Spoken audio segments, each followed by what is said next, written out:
Responnya dulu nih, seperti apa rasanya kemudian akhirnya masuklah gitu ya kita di bursa London Metal Exchange ini. Saya ke Pak Agus dulu. Pak Agus? Ya, oke. Kalau hal ini kita bisa lihat dari dua sisi. Dari sisi pengusaha atau perusahaannya yang bisa masuk ke dalam LMI dan tentu dari segi pemerintah. Ya. Nah, kalau LMI perusahaan itu tentu menjadi suatu perusahaan yang memiliki keuntungan yang banyak.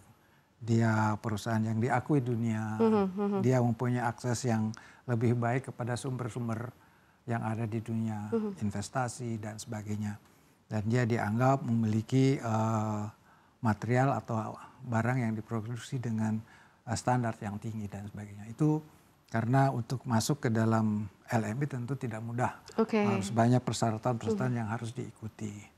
Jadi itu saya kira segi positifnya ya. Dan saya sangat mengharap bahwa akan ada perusahaan-perusahaan lain ya, yang tidak hanya satu saja dan perusahaan lain yang akan mengikuti. Nah, yang kedua kalau dari segi pemerintah ya tentu kita kan sudah sangat mengerti bahwa kita sedang mendapat gugatan dari World Trade Organization. Ya, jadi pelarangan ini ternyata dapat kita buktikan bahwa kita berhasil melakukan industrialisasi atau pengolahan mineral ini di dalam negeri dari yang semula kita hanya ekspor dalam bentuk mentah atau ore, sekarang menjadi sebuah produk yang memiliki nilai tambah dan diakui dunia. Oke, berarti tandanya adalah pasar Eropa, dunia ini sekarang sudah mulai mengakui nikelnya Indonesia begitu, kurang lebih seperti itu Pak Agus ya. Menurut catatan yang saya peroleh di LMI ini ada sekitar 30 perusahaan ya yang masuk di dalam bursanya nikel. Ya. Dan ini tentu sesuatu yang buat kita tidak mudah. Nah, tadi sudah dikatakan ada Australia salah satu di antaranya. Dan ini tentu harapan baru dan saya sangat mengharapkan bahwa ini menjadi cambuk bagi kita untuk berbuat lebih baik lagi. Berarti keberadaannya sekarang produk olahan nikel kita ini sudah bisa dipandang begitu ya posisinya saat ini Pak Agus yang Anda lihat karena ada di London Metal Exchange. Karena kan kita banyak sekali sorotan-sorotan begitu ya dari luar, mungkin ada yang setuju, ada yang tidak setuju, ada yang mungkin tadinya pernah masukin kita juga ke Inflation Reduction Act juga gitu ya, atau Iran. Nah, ini seperti apa Pak Agus? Ya, saya melihat bahwa untuk masuk ke dalam lembaga itu tadi harus mengikuti banyak prosedur. Ya, selain tentu kualitas daripada produk, ya kan, karena itu akan menjadi pasar bagi anggota dan menjadi rujukan dari semua yang memiliki produk yang sama.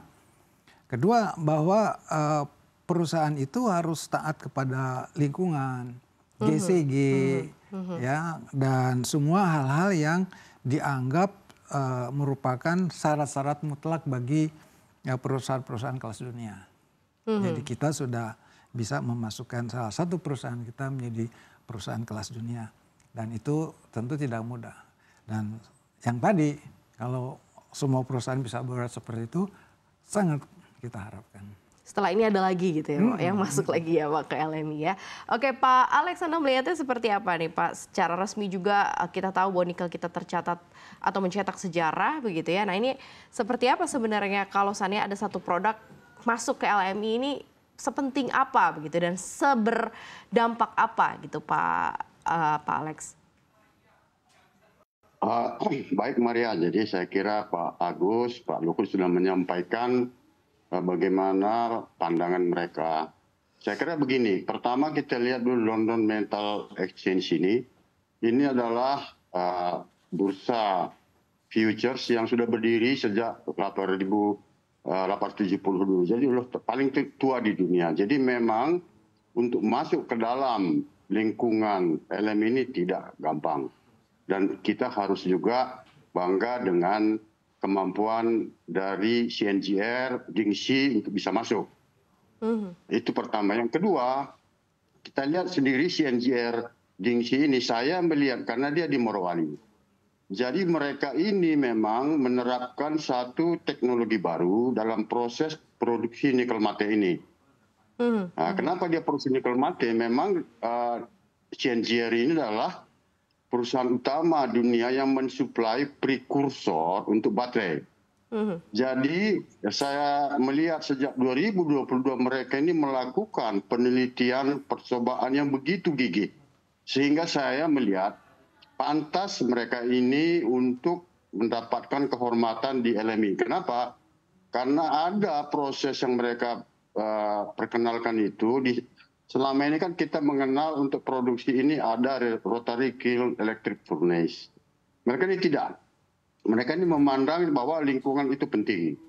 Jadi di samping seperti rotary kiln dia menggunakan dryer kiln yang standar, tapi dalam furnace-nya dia menggunakan oksigen. Sehingga proses furnishing ini itu bersih. Dan juga kelihatannya semua metal yang ada dalam nikel itu mereka dapatkan kembali.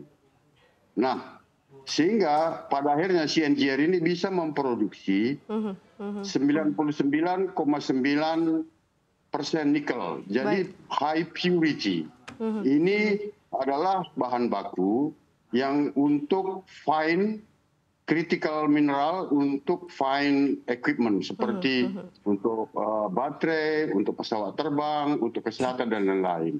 Nah, dengan demikian maka kemampuan mereka masuk LM ini menjadi satu tentu secara normatif kita bangga. Yang kedua, secara bisnis ini akan menjadi venue atau media kita untuk mendapatkan informasi tangan pertama dari LMI.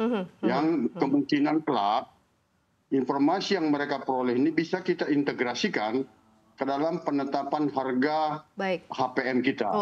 Ya, artinya karena CNGR menggunakan supply ore Indonesia, berada di Indonesia, buruh Indonesia, jadi informasi dari mereka ini akan menjadi satu informasi yang valid, mengintegrasikan LMI kepada HPM kita.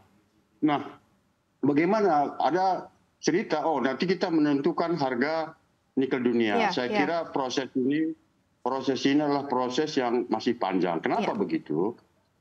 Itu di LMI itu tiap hari itu karena dia futures market ya, itu ada hampir 30.000 metric ton turnover setiap hari. Padahal CNGR ini yang di Morowali ya, itu kapasitasnya masih 50.000.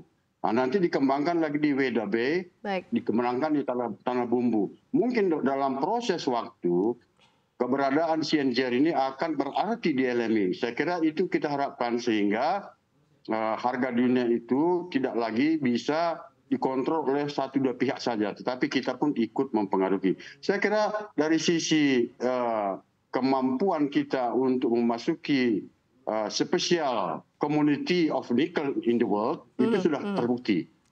Yang kedua, how we take the benefit of it. Itu yang saya kira dalam proses waktu harus kita selalu ikuti perkembangan CNGR. Karena CNGR ini adalah perusahaan yang begitu maju dalam research and development-nya di Cina. Dia ini base-nya di Cina, di Kuanshou. Sehingga saya kira ini bisa menjadi contoh juga bagi perusahaan-perusahaan Indonesia dalam berbisnis itu bukan saja commodity trading, tetapi juga teknologi trading seperti CNGR. Saya kira begitu saya melihat bagaimana mereka mencapai ini. Ini adalah penghargaan untuk kerja keras mereka, saya lihat.